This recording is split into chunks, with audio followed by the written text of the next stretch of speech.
Abzu, or as it should probably be called, The Ocean's Fucking Lit, Yo, is a movie, and for SeaWorld, game? Okay, what the hell is Abzu?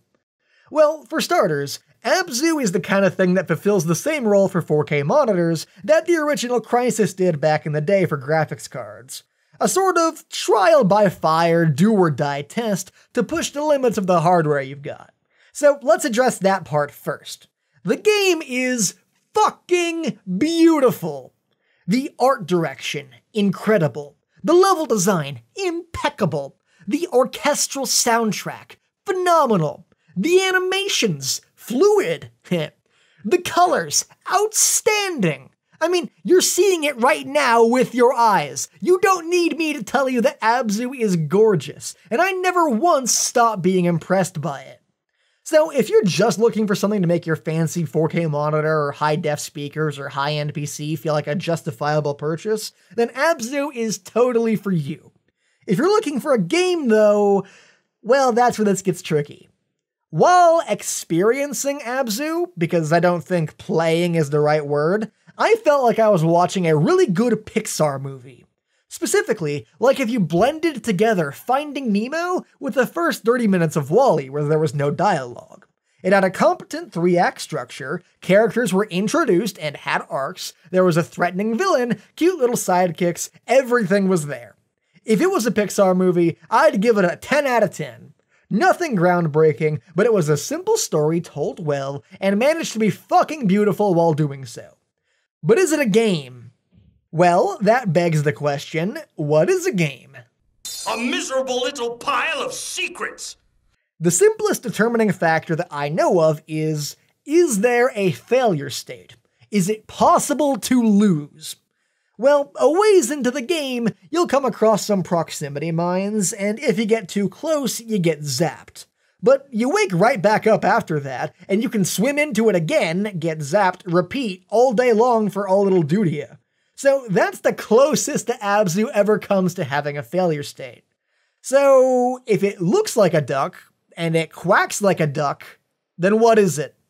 Well, this all goes back to my "Should The Walking Dead Even Be a Video Game" video, where I concluded that no, it should not have been a video game, because it's obvious that it was the story they put all the focus and work into, and the gameplay was, as Voltaire might say, the portrait of atrophy. It was either dirt simple puzzles, shitty QTEs, or fake choices that only ever served to drag the experience down for me. Now, Abzu is infinitely stronger in this regard, in that the gameplay is simply inoffensive. Now, that's not to say it's good, mind you, but unlike The Walking Dead, it never detracted from what I liked. If The Walking Dead was a movie that stopped every 5 minutes to make you solve a square peg and square hole puzzle before continuing, then Abzu is more analogous to a movie that requires you to hold down a button to keep watching. Yeah, the idea is aggravating in its pointlessness, but you very quickly forget that you're even doing it as you get wrapped up in the experience of the movie. Granted, there are occasional token nods to the fact this is supposed to be a video game, like when you take breaks to solve puzzles. And by puzzles, I mean you swim to a clearly marked spot and press A, and then swim to another clearly marked spot and press A, and then, congratulations! You've solved the puzzle! Yeah. Hell, the best parts of the game were when it took control away from me to show me a cutscene, because those were well directed, because professionals had set up and timed those shots to look beautiful, rather than relying on my uncoordinated, flabby fingers to screw it all up. So, is Abzu a good game? No, almost certainly not. If you strip away the pretty art bits, the actual game part of this video game is a 2 out of 10 experience where you hold the forward button until the game tells you to stop, go click on a thing, and then are allowed to go back to holding the forward button. I'm honestly not convinced that you couldn't get the exact same experience of playing the game by watching a video of it on YouTube. But, as discussed earlier, that doesn't really matter. Because, like I said, barring a few occasions, the lacking gameplay almost never gets in the way, and everything else is totally worth experiencing. As I was playing this game, I couldn't remember exactly how much it had cost because I bought it a while ago on a Steam sale, and I was thinking, well, for this, $10 seems about fair.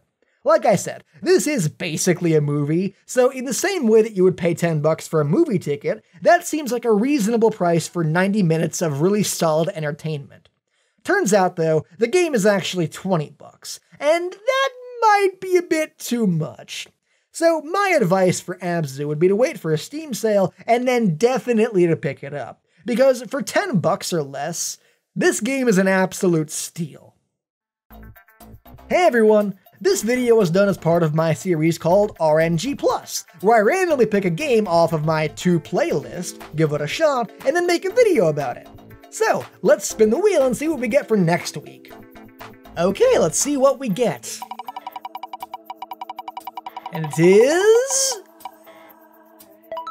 the Sexy Brutale. Okay, so what I know about this game is that it's basically a, murder mystery with Majora's Mask time rewinding in it. So you and a bunch of other guests are stuck in this gigantic mansion, and at various points throughout the day, all the other guests get murdered. And you have time travel powers and are only allowed to, live through, the current 24-hour time period, and at the end of the day, you're reset to the start of the day. Very Majora's Mask-y. So yeah, sounds interesting. I'll play it and get back to you next week. Back to pre-recorded me for the ending. Special thanks to my wonderful Patreon patrons, Isaiah Christo, Sawsbucky, Forgotten Paladin, Ludwig, Mageline, Mythnut, and Soul.